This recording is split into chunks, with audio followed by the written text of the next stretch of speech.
নমস্কার বন্ধুরা, welcome to ইউনিকন। তো বন্ধুরা, এই ভিডিওতে আবারও আমরা কলকাতা নাইট রাইডার্সকে নিয়ে আলোচনা করব এবং এই ভিডিওতে আমরা মেনলি কলকাতা নাইট রাইডার্সের বোলিং নিয়ে কথা বলবো, কেকেআরের ক্যাপ্টেন্সি নিয়ে একটু কথাবার্তা বলবো।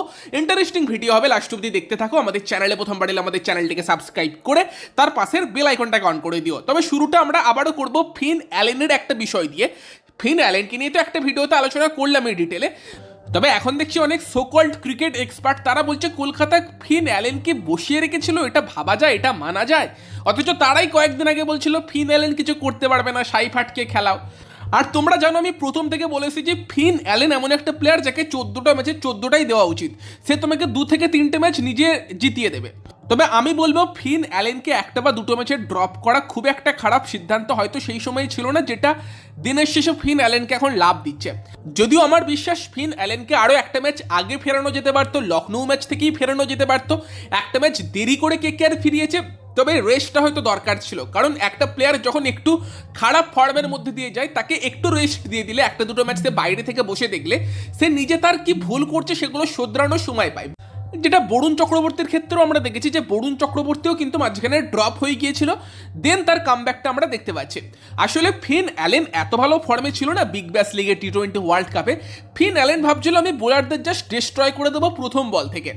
তবে সেটা সবসময় তো সহজ হয় না আইপিএল এর মতো লিগে, তার সঙ্গে সঙ্গে ওরকম খেলতে গিয়ে সে তার সেপটাও লস্ট করছিল। ফলে সেই জায়গাতে আবার ফিন অ্যালেন যখন বাইরে থেকেছে, কোচেদের সঙ্গে কাজ করেছে, কামব্যাক করেছে, তখন সে বুঝতে পেরেছে তাকে বড় ইনিংস খেলতে হবে। এখন লাস্ট দুটো ম্যাচে সেটাই আমরা দেখেছি, তার সেপটা সে বজায় রাখছে। ফলে 2 বা 3টে ম্যাচ বাইরে থাকা যে খুব খারাপ হয়েছে ফিন অ্যালেনের জন্য, এটা আমি পার্সোনালি বলবো না। আর বাকি এর পাশাপাশি যে দুজন যাকে আমরা খুবই খিস্তি মেরেছি, দুজন নয় 3জনের কথা বলবো, এবং তারা খিস্তি খাওয়া একটু ডিজার্ভও করতো, ডুয়েন ব্রাভো, অভিষেক নায়ার এবং অজিঙ্ক্য রাহানে। তো তাদের প্ল্যানিং রিসেন্টলি যথেষ্ট ভালো হয়েছে। তো যখন খারাপ করেছে, খিস্তি করেছি আমরা, ভালো করেছে, প্রশংসাও আমাদের করতে হবে। কারণ দিনের শেষে আমরা চাই কলকাতা নাইট রাইডার্স ভালো করুক, কেকেআর ভালো করুক, এবং সেখানে রাহানেকে ক্রেডিট দিতেই হবে। শেষ 3টে ম্যাচে অজিঙ্ক্য রাহানে যেরকম ক্যাপ্টেন্সি করেছে সেটার জন্য। রাহানের ক্যাপ্টেন্সি লাস্ট 3টে ম্যাচে 4টে পরপর কেকেআর জিতেছে, রাজস্থান ম্যাচে তাও কিছু ভুল ছিল, তবে সেই তুলনায় শেষ 3টে ম্যাচে যথেষ্ট ভালো ক্যাপ্টেন্সি রাহানে করেছে। অনুকূলকে দিয়ে শুরু করার দরকার ছিল, সেটা করেছে।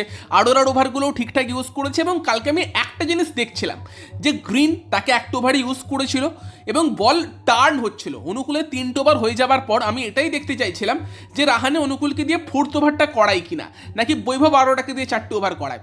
এবং সেখানে যখন দেখলাম যে তোমার অনুকূল 4 ওভার করলো আর আরোরা 3 ওভার করলো, সেটা থেকে ভালো লাগলো যে ঠিক আছে ভাই, এটা ঠিক কাজ করেছো।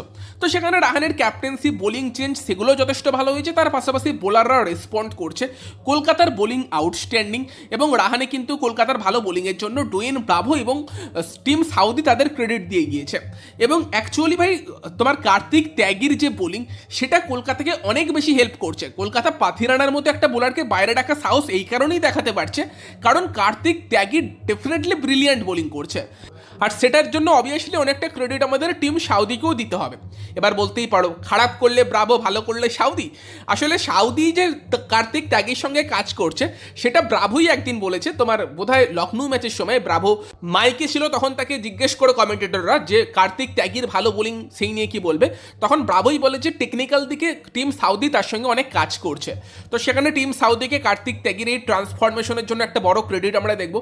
এবং ত্যাগীর জন্য ব্যাপারটা একটু টাফ, কারণ একটা নতুন অ্যাকশনে মানিয়ে নেওয়া সহজ নয়, বাট ত্যাগী কিন্তু দারুণভাবে ডেলিভার করছে, সেটা মানতেই হবে। এবং সব থেকে বড় কথা, আগের দিন দেখো অভিষেক হেড দারুণ স্টার্ট দিচ্ছিল, সেখানে এসে তোমার পাওয়ার প্লেতে অভিষেকের উইকেটটা নিয়েছে। কালকে তোমার নিয়েছে KL রাহুলের উইকেটটা পাওয়ার প্লেতে, মিডিল ওভারে এসে রান চেপেছে, ডেথে ভালো বল করেছে, সব ফেজে বোলিং করছে।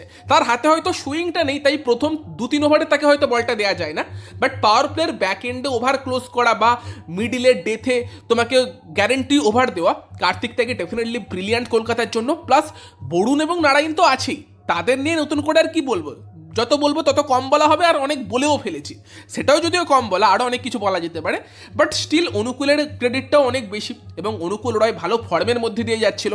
কালকে তোমার পাওয়ার প্লেতে 2টো ভালো ওভার করে দিয়ে যায়, ইকোনমিক্যাল ওভার। এবং আর কি মেন যে ওভারে খেলাটা পুরো ঘুরে গেল, একই ওভারে 2 বিদেশি ব্যাটসম্যান দিল্লি ক্যাপিটালসের তোমার প্রথম নিশাঙ্কা এবং ট্রিস্টিয়ান স্টাফসের উইকেটটা নিল অনুকূল রয়।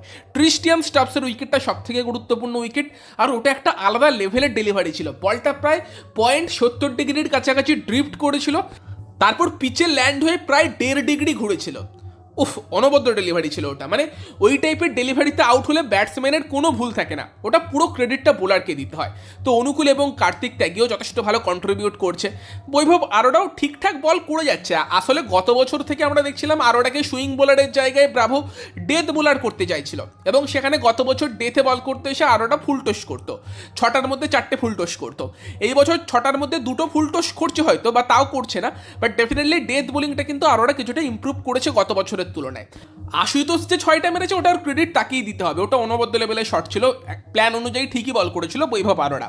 ফলে কিন্তু কলকাতার বোলাররা, যেই বোলিং ডিপার্টমেন্ট আমাদের মনে হয়েছিল কলকাতার সব থেকে দুর্বল হতে পারে, সেই বোলিং ডিপার্টমেন্ট দুরন্ত করছে, এবং টিমেরা ভাই রানই করতে পারছে না কলকাতার এগেনস্টে, মানে এমন বোলিং করছে। সেই কারণে কলকাতা পাথিরানাকে এখন অব্দি প্লেইং 11-এ আনেনি। মুস্তাফিজুর তো আগেই বাদ চলে গিয়েছিল, হর্ষিত রানা ছিটকে গিয়েছিল, এবং মেন গুরুত্বপূর্ণ বোলারগুলোকে হারানোর পরও এরকম বোলিং, সেটা অবভিয়াসলি একটা বড় কলকাতা নাইট রাইডার্সের কৃতিত্ব যে এত ভালো বল করতে পারছে। আমাদের মরসুমের শুরুর দিকে মনে হচ্ছিল কলকাতার বোলিংই ডোবাবে, বাট ডেফিনেটলি কলকাতার বোলাররা যেভাবে কামব্যাক করেছে অনবদ্য সেটা, এবং কার্তিক ত্যাগীর একটা বিশাল বড় ক্রেডিট কিন্তু এখানে আছে। আর তারই সঙ্গে ফিল্ডাররা যেভাবে বোলারদের ভাই হেল্প করেছে, প্রত্যেক টিম এত ক্যাচ ফেলছে, আর কলকাতা ভাই ফিল্ডিংয়ে ক্যাচই ফেলছে না। এবং রাহানে এই ব্যাপারে বলেছে যে আমাদের ফিল্ডিং কোচ খুব স্ট্রিক্ট, ফলে সেই জায়গাতে আবারও আমরা দিশান্ত ইয়াকনিককে আরেকবার ক্রেডিট দেবো। লাস্ট 2টো ম্যাচেও ফিল্ডিং অনবদ্য ছিল, আগের দিনও আমরা দেখেছি রবমান পাওয়েল একটা অনবদ্য লেভেলের ক্যাচ নিয়েছিল, তারই পাশাপাশি অনুকূল যে ক্যাচটা নিয়েছিল সবগুলো ব্রিলিয়ান্ট ছিল। কালকের ম্যাচেও যদি আমরা কথা বলি সেখানেও রবমান পাওয়েল একটা ভালো ক্যাচ নিয়েছে, অনুকূলের ক্যাচটা ভাই দারুণ ক্যাচ ছিল, যেটা অক্ষর প্যাটেলের ক্যাচ নিল, কতটা গ্রাউন্ড কভার করেছে, এবং বাউন্ডারি লাইনে ওই টাইপের ক্যাচ নেওয়া ইজি হয় না। এবং তার থেকেও সেরা ছিল যেটা লাস্টে রাহানে ক্যাচ নিল তোমার আশুতোষ শর্মার, ওই গতিতে বলটা যাচ্ছিল এবং ওটাকে যেভাবে ক্যাচ নিল, সব মিলিয়ে ফিল্ডিং আউটস্ট্যান্ডিং কলকাতা নাইট রাইডার্সের। বোলারদের কাজ চান্স ক্রিয়েট করা, এবং ফিল্ডারদের সাপোর্ট করতে হবে বোলারদের। মানে ফার্স্টে যদি KL রাহুলের উইকেটটা দেখো, কার্তিক ত্যাগীর বোলিংয়ে বলটা কোথায় উঠে গিয়েছিল, এবং অনেক ফিল্ডারই আছে বলটা জাজ করতে না পেরে হয়তো ক্যাচ মিস করে দিতে পারতো, অসম্ভব নয় অত উঁচুতে বল উঠলে, বাট গ্রিন কত ইজিলি জাজ করে ক্যাচটা নিল, কতটা ইজি দেখালো গ্রিন যে ক্যাচটা নিল। তো সব মিলিয়ে কিন্তু ফিল্ডিংও কলকাতা নাইট রাইডার্সের বিশাল বড় একটা কন্ট্রিবিউশন কিন্তু কলকাতা নাইট রাইডার্সের এই জয়গুলোতে করছে। তারই পাশাপাশি ক্যাপ্টেনও অনেকটা বুদ্ধি করে শেষ 3টে ম্যাচে বোলিং চেঞ্জগুলো করেছে, ক্যাপ্টেন্সিও তুলনামূলক বেটার হয়েছে। এবং যেখানে আমরা ভাবছিলাম একটা পুরোপুরি ডাল সিজন হতে চলেছে কলকাতার জন্য প্রথম 6 ম্যাচ 7 ম্যাচের পর, সেখান থেকে ভাই 4টে পরপর জয়, তার মধ্যে একটা সুপার ওভারে অনবদ্য জয় লখনউয়ের এগেনস্টে, দেন দিল্লির এগেনস্টে ফিন অ্যালেনের এরকম ব্যাটিং। তো আনন্দ তো কলকাতা নাইট রাইডার্স শেষ 4টে ম্যাচে অনেক দিয়েছে, মন খুশি করে দিয়েছে। তবে আমি আর একটা জিনিস ভাবছিলাম যে পাথিরানা হয়তো খেলছে না, বাট একটা জিনিস লক্ষ্য করেছো, রাজস্থান রয়্যালস ম্যাচের আগে কিন্তু পাথিরানা টিমে যোগ দেয়, এবং তারপর থেকে KKR হারেনি। তো কাইন্ড অফ তাকে আমরা লাকি চার্ম কিন্তু বলতেই পারি, কি বলো? বাকি তোমাদের মতামত কমেন্টে জানিও। ভিডিওটা ভালো লাগলে ভিডিওটাকে লাইক করে দিও, শেয়ার করে দিও, আমাদের চ্যানেলে প্রথমবার এলে আমাদের চ্যানেলটিকে সাবস্ক্রাইব করে তার পাশের বেল আইকনটাকে অন করে দিও। তো চলো গাইস, এই ভিডিওতে এই পর্যন্তই, বাই বাই।